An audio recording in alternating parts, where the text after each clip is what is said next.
मला सांगा, सुरुवातीच्या काळात जो संघर्ष स्त्रीमुक्ती चळवळीने केला, अमेरिकेत केला, युरोपामध्ये केला आणि भारतातही केला, सतत संघर्ष, सतत झगडा, सतत पुरुषी वर्चस्वाला एक धडक देणं हे होतं. यामुळे पुरुष स्त्री चळवळीपासून दूर गेले असं तुम्हाला वाटतं की ती त्या काळाची गरज होती असं वाटतं? पुरुष दूरही गेले आणि ती त्या काळाची गरजही होती. विशेषतः भारताच्या संदर्भात हा आपला झगडा फार कठीण होता. सगळ्यांनी आम्हाला असं म्हटलं की हे परदेशातून आलेलं खूळ आहे.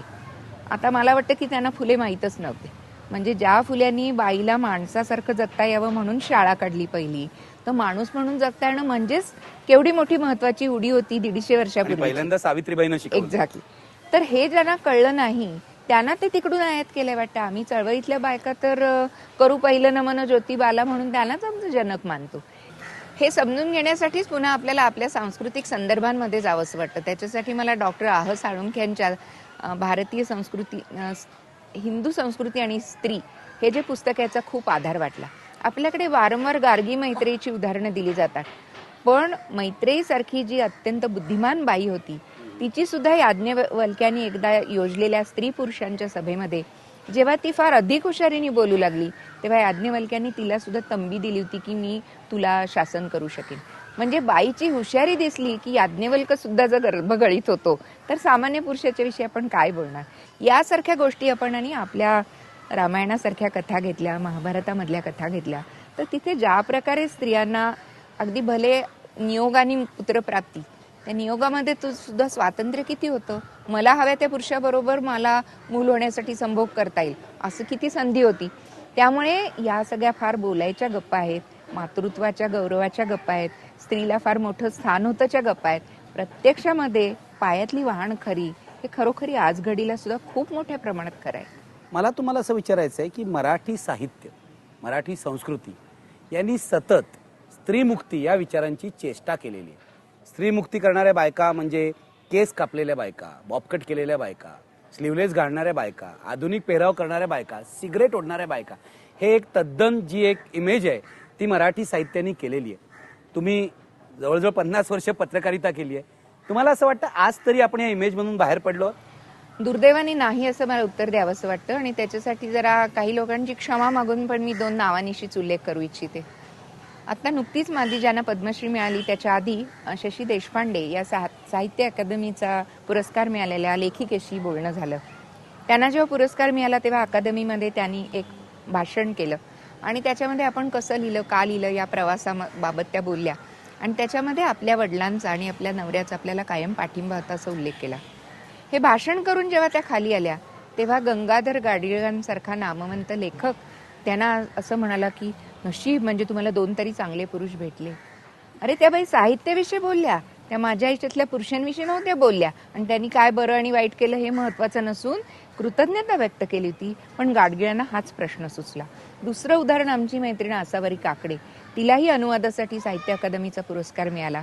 अनुवादाच्या प्रक्रियेविषयी अत्यंत गंभीरपणाने ती सुंदर बोलली. साहित्य अकादमीच्या लोकांनी तिच्या वाचनाचं खूप कौतुक केलं. पण खाली उतरल्यावर सभोवतीच्या पुरुषांनी काय प्रश्न विचारले, तुमच्या घरातून तुम्हाला याला सगळ्याला पाठिंबा आणि मदत होती का हो? ती म्हणली होती, पण त्याच्याविषयी यात बोलायचं काहीच कारण नाही, कारण हे मी अनुवादाविषयी बोलले.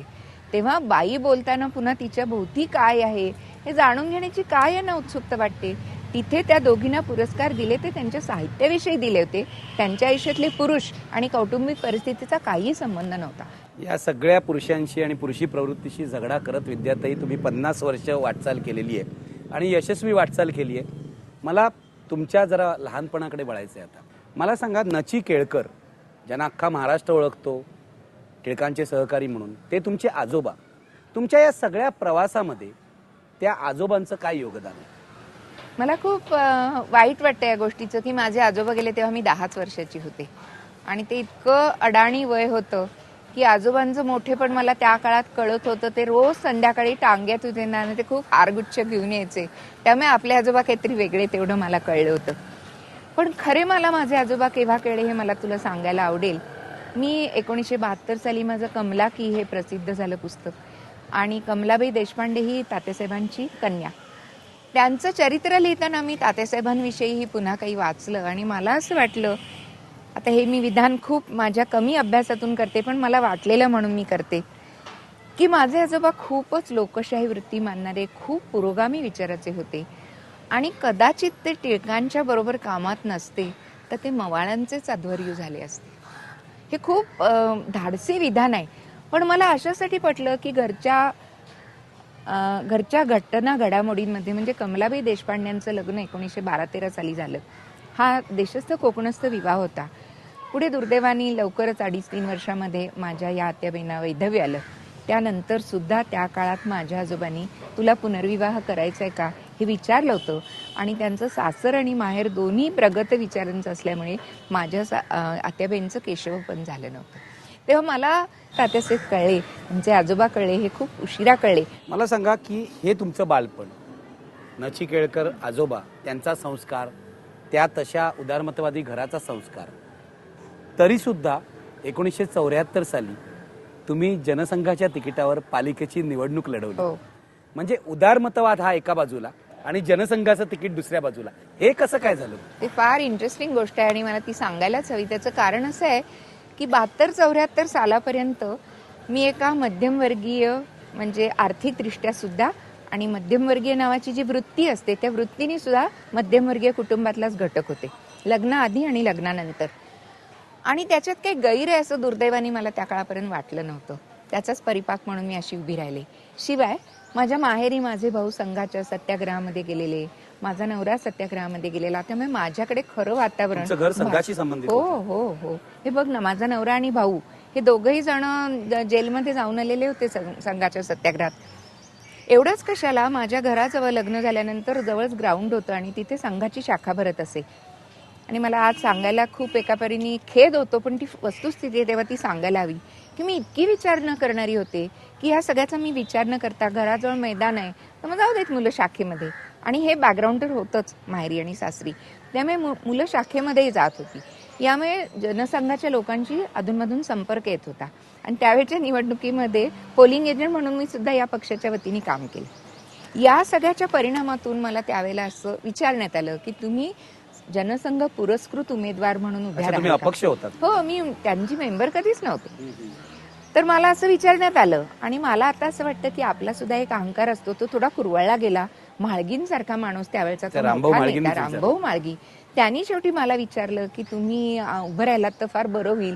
आणि तसं मला जनसंघाच्या पलीकडची काही अक्कलच नव्हती ना, त्यामुळे मला असं वाटलं चांगली गोष्ट आहे, आपण होऊया. त्यामुळे कधीही राजकारणात जाण्याची इच्छा किंवा प्रयत्न नसताना मी अचानक उभी राहिले, पण मी तिथे पडले आणि ते फार बरं झालं. अच्छा, तुम्ही हरलात? मी हरले ते निवडणूक. नाहीतर कदाचित भाजपच्या नेते असतात तुम्ही. या घरामध्ये तुझा रोल फक्त एंटरटेनरचा आहे का, हा तो कळीचा प्रश्न होता. आणि मला असं जरूर सांगावंसं वाटतं की असे प्रश्न जेव्हा प्रथमच आपल्याला भेटतात तेव्हा पहिलं आपलं आपल्याशी भांडण होतं.